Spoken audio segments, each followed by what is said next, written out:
ভোটের সময় এলেই আমাদের চারপাশে একটা অদ্ভুত পরিবর্তন চোখে পড়ে। যে নেতাদের আমরা বছরের বেশিরভাগ সময় দূর থেকে দেখি, হঠাৎ করেই তারা হয়ে ওঠেন আমাদের খুব কাছের মানুষ। কেউ রাস্তার ধারে দাঁড়িয়ে থাকা শিশুকে কোলে তুলে নেন, কেউ চায়ের দোকানে বসে আড্ডা দেন, কেউ আবার সাধারণ মানুষের সঙ্গে একেবারে মিশে গিয়ে তাদের কাজেও হাত লাগান। এই প্রেক্ষাপটের সামনে আসে একটা বিশেষ ঘটনা। পুরুলিয়ার বলরামপুরে বিজেপি প্রার্থী জলধর মাহাতোর সাইকেল পাম্প করার দৃশ্য। ঘটনাটা যতটা সরল, তার ভেতরে লুকিয়ে থাকা রাজনৈতিক, সামাজিক আর মনস্তাত্ত্বিক তাৎপর্য কিন্তু অনেক গভীর। এই ঘটনাটিকে শুধুমাত্র একটা মানবিক উদ্যোগ বলে দেখলে ভুল হবে, বরং এটা আমাদের সামনে তুলে ধরে আধুনিক নির্বাচনী রাজনীতির একটা গুরুত্বপূর্ণ বাস্তবতা। ইমেজ নির্মাণ, ভোটারদের সঙ্গে আবেগের সংযোগ স্থাপন। প্রথমে ঘটনাটির সরল বর্ণনা করা যাক। নির্বাচনী প্রচারে বেরিয়ে জলধর মাহাতো একটা সাইকেল রিপেয়ারিং দোকানে যান, আর সেখানে এক বৃদ্ধ ব্যক্তির সাইকেলে নিজেই পাম্প করবেন। এই দৃশ্যটা স্বাভাবিকভাবেই আশেপাশের মানুষের নজর কেড়েছে। অনেকে এটাকে একজন নেতার সাধারণ মানুষের প্রতি সহানুভূতি, সংবেদনশীলতার প্রকাশ হিসেবে দেখছেন। আবার অনেকের কাছে এটা নিছকই একটা ভোটের কৌশল। এখানেই শুরু হয় বিশ্লেষণের জায়গা। ভোটের রাজনীতিতে মানবিক স্পর্শ কেন এতটা গুরুত্বপূর্ণ? ভারতের মতো একটা বিশাল এবং বৈচিত্র্যময় গণতান্ত্রিক দেশে ভোটারদের সঙ্গে সরাসরি সংযোগ স্থাপন করা খুবই কঠিন একটা কাজ। কোটি কোটি মানুষের দেশে প্রত্যেকের কাছে পৌঁছানো সম্ভব নয়। তাই নেতারা প্রায়ই কিছু প্রতীকী কাজের মাধ্যমে নিজেদের জনগণের মানুষ হিসেবে, জনগণের প্রতিনিধি হিসেবে তুলে ধরতে চান। সাইকেলে পাম্প করা, চা বানানো, চুল কাটা, এই সব কাজের মধ্যে একটা সাধারণ বৈশিষ্ট্য আছে। এগুলো এমন কাজ যা সাধারণ মানুষ প্রতিদিন করে বা দেখে। ফলে যখন একজন নেতা এই কাজগুলো করেন, তখন তিনি নিজেকে আমাদেরই একজন হিসেবে প্রতিষ্ঠা করার চেষ্টা করেন। এই কৌশলটা নতুন নয়। বহু বছর ধরেই বিভিন্ন রাজনৈতিক দল ও নেতা এই পদ্ধতি ব্যবহার করে আসছেন। তবে সোশ্যাল মিডিয়া যুগে এটার গুরুত্ব আরো বেড়েছে, কারণ এখন একটা ছোট্ট ঘটনাও মুহূর্তের মধ্যে ভাইরাল হয়ে যেতে পারে।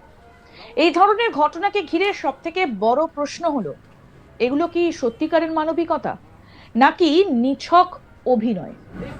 একদিকে বলা যায়, একজন নেতা যদি সত্যি মানুষের সঙ্গে মিশতে চান, তাহলে এই ধরনের কাজ স্বাভাবিকভাবেই আসতে পারে।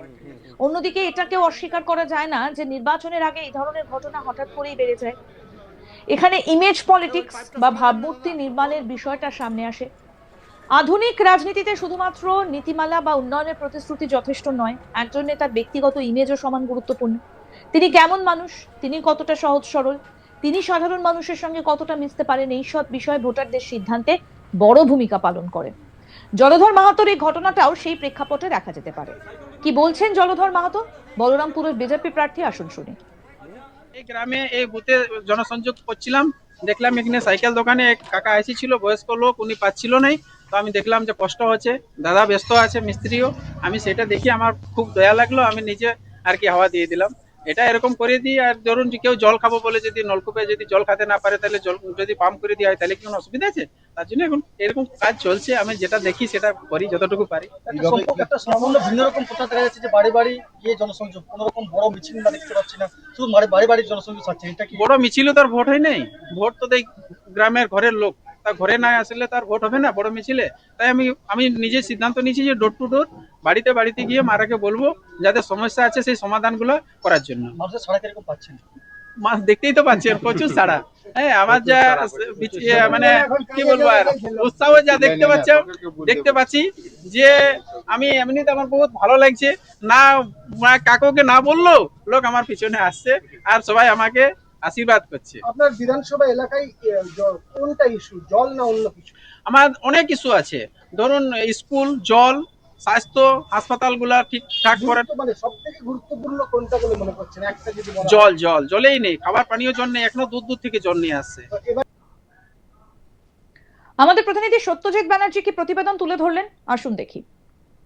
হাতে গোনা আর কয়েকটা দিন, তারপরেই 2026-এর বিধানসভা নির্বাচন। এই হাই ভোল্টেজ নির্বাচনে কিন্তু 1 ইঞ্চি মাটি ছেড়ে দিতে নারাজ বিভিন্ন রাজনৈতিক দলের পক্ষ থেকে চলছে প্রচার, এবং সারা রাজ্যের ন্যায় পুরুলিয়া জেলাতেও ইতিমধ্যে প্রচার শুরু করে দিয়েছে বিজেপি, তৃণমূল কংগ্রেস, সিপিআইএম সকল রাজনৈতিক দলে। পুরুলিয়া জেলায় বিভিন্ন যে বিধানসভা কেন্দ্র রয়েছে তার মধ্যে অন্যতম বিধানসভা কেন্দ্র বলরামপুর বিধানসভা কেন্দ্র, এবং সেই বলরামপুর বিধানসভা কেন্দ্রে যেমন তৃণমূল প্রার্থী শান্তিরাম মাহাতো তিনি প্রচার করছেন, সেরকমই কিন্তু বিজেপি প্রার্থী জলধর মাহাতো তিনিও প্রচার করছেন। আমরা প্রচারের মাধ্যমে বিভিন্ন রাজ্যের বিভিন্ন প্রান্ত থেকে সংবাদ মাধ্যমে উঠে আসতে দেখেছি, কেউ বাড়িতে রান্না করে দিচ্ছে বা কেউ আবার কাজ করে দিচ্ছে, বাড়ির রুটি বেলে দিচ্ছে, আবার বিভিন্ন ধরনের প্রচার করতে গিয়ে জনসংযোগ করতে গিয়ে মানুষকে কাছে পাওয়ার জন্য বিভিন্ন ধরনের কাজকর্ম করতে দেখা যাচ্ছে প্রচারে প্রার্থীদের।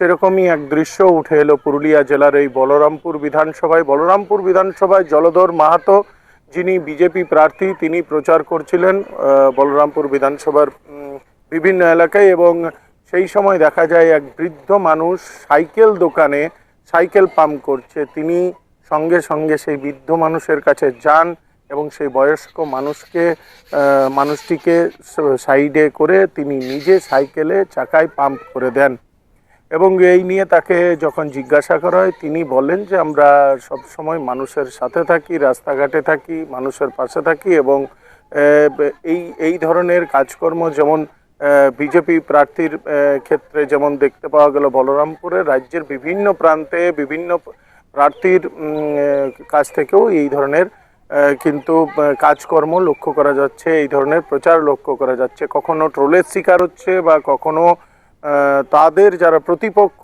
তাদের কটাক্ষের শিকার হচ্ছে, কিন্তু বলা যেতে পারে যে 2026-এর নির্বাচনে কেউ কাউকে 1 ইঞ্চি মাটি ছেড়ে দিতে নারাজ। এই মুহূর্তে তৃণমূল থেকে শুরু করে বিজেপি এবং সিপিআইএম কংগ্রেস সকলেই, এবং বলা যেতে পারে প্রসঙ্গত যে বলরামপুর বিধানসভায় যিনি তৃণমূল প্রার্থী রয়েছেন শান্তিরাম মাহাতো, তিনি এক সময় মন্ত্রী ছিলেন, রাজ্যের মন্ত্রী ছিলেন, কিন্তু গত 2021-এর বিধানসভা নির্বাচনে খুব স্বল্প ব্যবধানে তিনি হেরে যান। কিন্তু বিজেপি এবারে কিন্তু নতুন মুখ নিয়ে এসেছে, নতুন প্রার্থী নিয়ে এসেছে বলরামপুর বিধানসভায় জলধর মাহাতোকে, এবং জোর কদমে চলছে তারই প্রচার। গত লোকসভা নির্বাচনেও কিন্তু পুরুলিয়া আসন থেকে জ্যোতির্ময় সিং মাহাতোর কাছে অর্থাৎ বিজেপির কাছে হারের মুখ দেখতে হয় তৃণমূল কংগ্রেসকে। সেই সময়েও কিন্তু তৃণমূল কংগ্রেসের প্রার্থী ছিল এই শান্তিরাম মাহাতো, যিনি বর্তমানে আগামী বিধানসভা নির্বাচনের বিধায়কের যিনি জন্য তৃণমূলের প্রার্থী, তিনি কিন্তু লোকসভা নির্বাচনেও প্রার্থী ছিলেন পুরুলিয়া লোকসভা কেন্দ্র থেকে। তাকে হারের মুখ দেখতে হয়েছিল বিজেপির কাছ থেকে, জ্যোতির্ময় সিং মাহাতোর কাছ থেকে। এবং আগামী বিধানসভা নির্বাচনে তৃণমূল কংগ্রেসেরও যেরকম প্রচার চলছে সেরকমই কিন্তু বিজেপিরও প্রচার চলতে আমরা জোর কদমে দেখতে পাচ্ছি। আরো আপডেট পেতে দেখতে থাকুন আজ তাক বাংলা, সাবস্ক্রাইব করুন, নোটিফিকেশন পেতে বেল বাটন অপশন প্রেস করুন।